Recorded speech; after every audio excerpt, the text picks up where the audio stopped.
И снова здравствуйте. Сегодня у нас 35-й.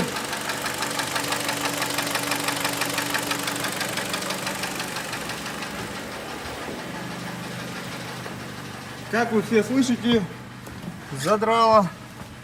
Моторчик стучит довольно-таки хорошо. Пробег у нас 171 тысяча. Год у нас, как понимаю, 13-й.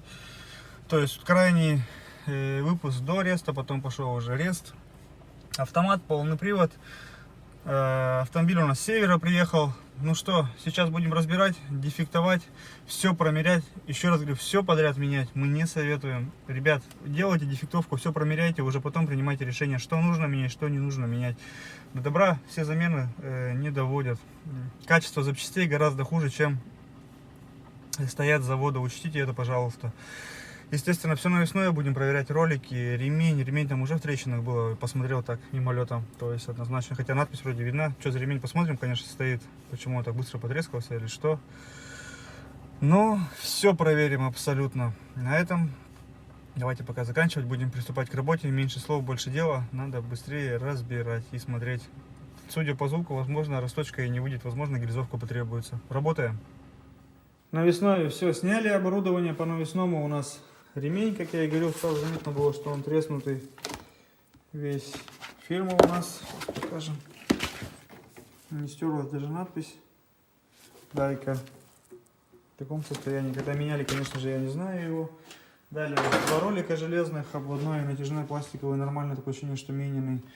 К нему вопросов нет, обгонная муфта работает, помпа не шумит. Мотор внутри, среднего состояния, не чистый, не грязный, нормальный. Цепь вытянута, натяжитель вышел и еще не до конца натянута, поэтому комплект цепи будем менять в данном случае. Так, далее. Катализаторы удалены. Катализатор здесь один стоит под машиной удален, там уже врезана банка вместо катализатора.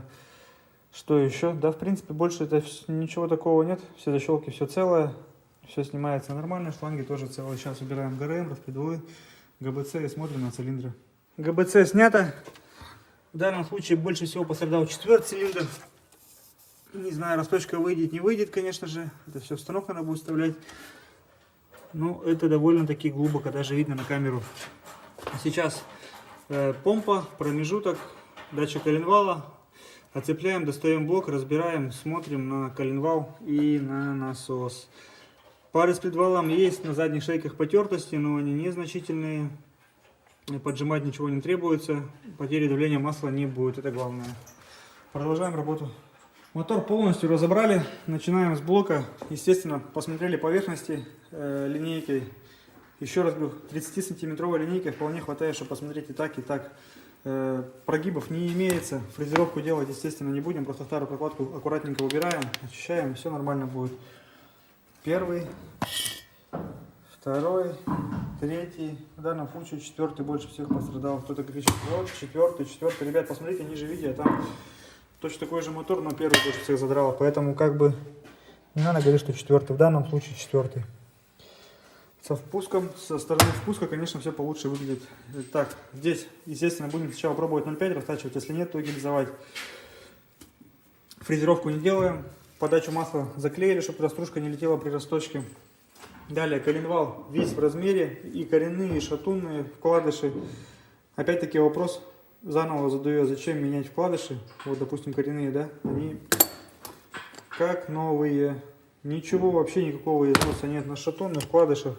Даже группу видно, ребят, ну зачем? Для чего? Чтобы они просто так были, новые вкладыши. Но лучше вы этим не сделаете, только хуже, особенно в шатунных шейках. Промерьте на новых и на старых вкладышах, вы удивитесь, что на новых в 2 раза больше зазор. Недопустимо. Кольца довольно-таки еще, начало забивать, но они еще не залегли, шевелятся, маслосъемные. Во всех цилиндрах здесь то же самое. Это у нас, вот он, четвертый больше всех, как раз таки стучал, бремчал, стуки издавал. Это у нас первый, меньше всех. Вот так вот выглядит. Это у нас третий. Он уже кусочки выдирало. Ну, в принципе, все понятно. Сейчас расхвалим головку, посмотрим ее предварительно, пока это у нас блок. ГРМ, ремень, ролики. Насос в нормальном состоянии, то есть там есть потертости небольшие, распредвалы тоже маленько потерлись, задние шейки, но незначительно, то есть потери давления масла там не будет, это самое главное. Ну, в принципе, Пока все, сейчас вставляем список клиенту, отправляем видео, согласовываем работу и будем приступать к ремонту данного двигателя. Всем привет снова! Пришло время собирать у нас 35-й G4 KD. Блок у нас расточен, блок у нас отмыт, поверхность ровная. Когда помыли, еще раз промерили обязательно. Мы дважды промеряем. Ровную фрезеровку мы, естественно, не делали. Для красоты, ну так себе аргумент. Главное, чтобы была ровненькая. Смотрится обычной линейкой. Поршня Тейкен, кольца ТПР. По поршням 4,5 сотых зазора, в кольцах 2,5-3 зазора, в зависимости какое кольцо. Обязательно промеряйте зазоры. Сегодня блок забирал. Наш расточник показывал другой блок гамма мотора. Собрали, говорит, мотор, проработал ровно 20 минут и застучал. Разобрали, они в другом месте это делали, потом привезли к нам сюда. Разобрали в круг, задрано вообще в круг просто-напросто. От чего? Да потому что зазоры на кольцах не выставили. По поршням-то вроде успели, ну как бы померили, не сильно съело. Только начало это драть все это дело. Он начал как-то сначала на холостых при нагреве нестабильно работать, потом начал простукивать уже. Чуть ли не глохнуть. Разобрали в круг, позадирало. Естественно, по поршням вроде посмотрели, как могли. Опять-таки, поршня вроде не сильно пострадали, не успели. По дозорам там 5-6 соток было, а в кольцах, ребят, вообще щуп не лез. Ну, вот так вот собрали люди. Естественно, при нагреве такая вот ситуация произошла. Поэтому всегда промеряйте зазоры на кольцах. Бывает, конечно, такое, что все нормально, нигде ничего подтачивать не надо, но зачастую бывает такое, даже на оригинальных кольцах, что надо подгонять обязательно. Шатуны, напоминаю, на горячую садятся. Старые поршня уже сняли, сейчас отмоем шатуны, перепрессуем. Шейку шатуна не вздумайте перегревать, будьте аккуратны. До синевы не доводите. Как это уже делать, я в принципе вам показывал. Все это делается легко и просто. Некоторые привозят, уже тоже масса моторов было привозили. Смотрим, да я видео показывал, смотрим на шейку шатуна, она синяя, да наполовину. Как они грели, до красная или как, я понять не могу. Естественно, при детонации где-то плохого бензина хапанула машина, палец выпадет, естественно, мотор встал. Будьте аккуратны. В данном случае форсунки не устанавливали, еще раз говорю, это все по желанию клиента. Кто хочет, кто не хочет. Миллионник из этого двигателя не сделать обычному обывателю, то есть который дом работа, ездит там, ну и на юг бывает, на автомобиле, не сделать никак. Вообще, ни при каких обстоятельствах. Что вы там прокладки какие-то пилите, зачем, для чего, понять не могу. Ну, это явно не перегревы, ребят. Эти моторы не тепло нагружены, то есть рабочая температура до 100 градусов. Эти вот форсунки, которые в дно поршня брызгают, заводские, типа того, поршень вообще под них не предназначен. Я уже показывал, посмотрите, пожалуйста, кому интересно, GZ турбовый, как должен выглядеть поршень для нормального охлаждения с форсункой. Там он конкретно поршень проработан под это все дело. Ну, на дизелях тоже это все дело просчитано. А здесь, ну, не знаю, если ставить, то ставить для распыления на стенку цилиндров, для смазки, для лучшей смазки. От этого есть плюсы и минусы, конечно. Плюс это дополнительная смазка, а минусы, возможно, ну, расход масла, то есть придется добавлять от замены до замены. Каждому принимать решения свои. По поводу колец я уже показывал на примере нашего мотора.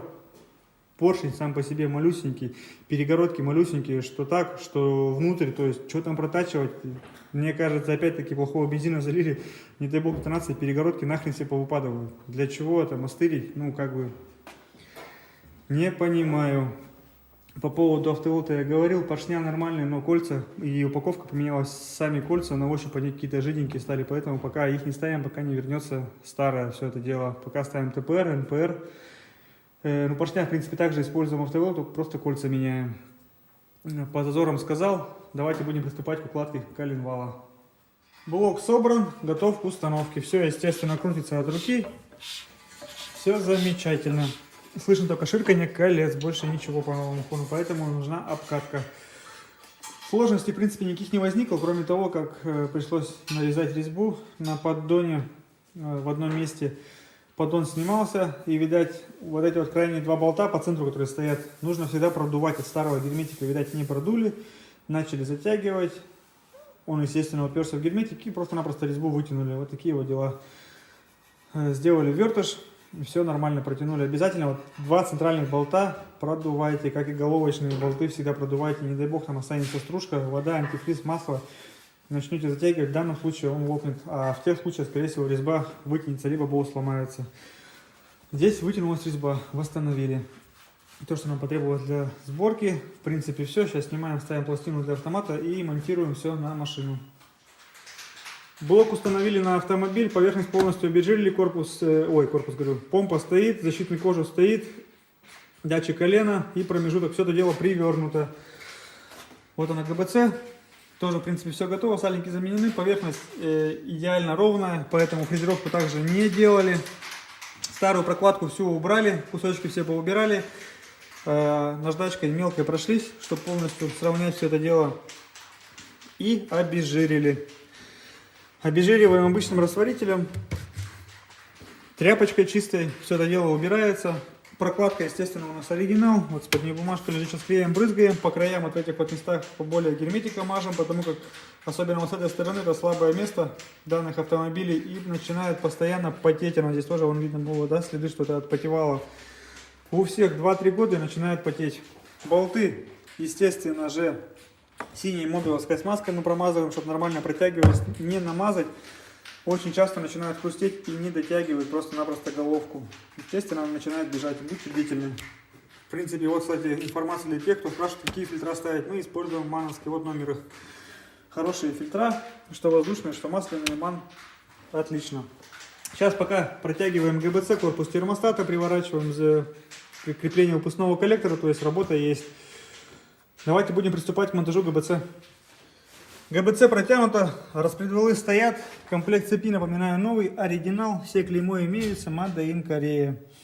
Только башмак выдает Made in China, то есть корейский там по 2 рубля стоит, ну, кусок пластика, я думаю, ничего страшного в этом нет. Главное, чтобы цепь, натяжитель, это самое главное. Так, все по меточкам стоит, снизу тоже метка, натянуто, все хорошо. Сейчас ставим переднюю крышку, меняем предварительно сальник передний коренной. И клапанная крышка по навесному, там, по-моему, у нас пара роликов и ремень, точно не помню, но сейчас посмотрим в списке. Будем ставить, естественно, все оригинал. Так, ну что, меньше слова, больше дела, давайте осталось часа полтора работы и будем запускать автомобиль по Вибасте. Трубка сломана была пополам, клиент это знал. Нижнюю часть мы сняли, дадим ему как образец, чтобы он взял новую. Естественно, Вибасту пока запускать ни в коем случае нельзя, иначе что-нибудь да где-нибудь сгорит. Такие вот дела. Работаем дальше. Автомобиль полностью у нас собран, масло антифриз залито, антифриз, как полагается, больше залили, стоит Вибаста, ее в любом случае прокачает, антифриз уйдет воздушный, новый стоит, но опять-таки стоит не очень хорошая фирма AMD. Поэтому, как домой клиент приедет, советуем заменить масло, масляный фильтр и воздушный поставить либо МАН, либо оригинал. Дроссель помыли, потому как опять был в песке. 2 ролика новых, ремень новый, ремень Гейтс, 1 ролик Гейтс, потому что оригинал, что-то какая-то космическая сумма была, и 1 ролик оригинал. Так, далее, что еще? Да, в принципе, больше ничего, все как у всех, обкатка мотора 3000, не более 3000 оборотов там. Вообще желательно в районе 500 километров, 200-500 заменить масло с масляным фильтром. Масла, еще раз говорю, заливать это по допускам. Фирма, какая вам нравится. Главное, не гуще 5,30. На зиму, конечно, лучше нулевку. Идеально менять раз в 7000, либо весна и осень, перед и после зимы. Это, конечно же, будет оптимально. Бензин 95-й, потому как детонация на нем поменьше, чем на 92-м. Детонации, как всем известно, мотор убивает на раз. Любой, вообще без разницы, что хоть там будет доработано, выработано. Залили плохого бензина, здравствуй, капиталка. Как-то так. Что еще хотел сказать, что еще? Да, в принципе, все. Повторюсь, из этих моторов не сделать никогда миллионники, GZ вам не получится из него изобрести. Все это дело алюминиевое, рассчитано, скажем так, у обычного обывателя лет на 5, не более, потом заводом-изготовителем планируют, что машину будут менять, покупать новую и так далее. Поэтому, чтобы продлить жизнь, еще раз говорю, все спецжидкости должны быть по допускам. Фильтра воздушные, масляные стоять хорошего качества, не самые дешевые. Приезжают там порой Мандо, AMD даже фильтра. Ты смотришь, там вот фильтрующего элемента практически вообще нет. Из какой бумаги он стоит, тоже непонятно. Что он там фильтрует, то же самое касается воздушных фильтров. Пыль убивает мотор. Поэтому будьте аккуратны и бдительны. Капиталка вышла в данном случае в районе 100, может там 100 небольшим тысяч. За все про все, под ключ, все жидкости, масло, антифриз, там фильтра и так далее. Давайте будем запускать. и слушать, как у нас заработает.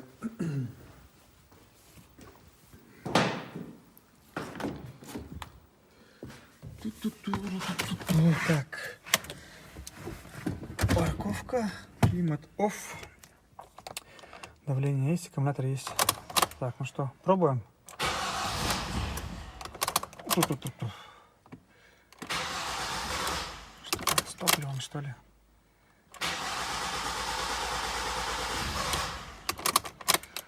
Здесь у нас спадовая форсунка. Сейчас пойди, пока я накачаю.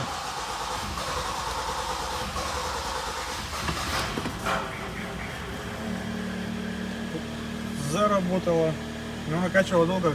Когда снимали, спала форсунка, то есть бензин весь выбежал, пока не накачала все это дело. Так, ну что, запустился, работает ровно. Кстати, по поводу катализатора, здесь он удален и врезана банка. Банка, такое ощущение, что коротковатая, обычно залазит на выпускной коллектор все это дело крепления. А тут пришлось аж подтягивать его маленько, мне кажется, лишка вырезали и коротковато получалось. Но опять-таки вибрации я не чувствую. Сейчас будем прогревать автомобиль до рабочей температуры, прогазовывать его, смотреть, чтобы нигде ничего не капало, не бежало. Все шланги проверять. Год у нас 13-й, пробег 171 тысяча по одометру. Ну, в принципе, все. Я думаю, на этом можно заканчивать. Давайте послушаем снаружи.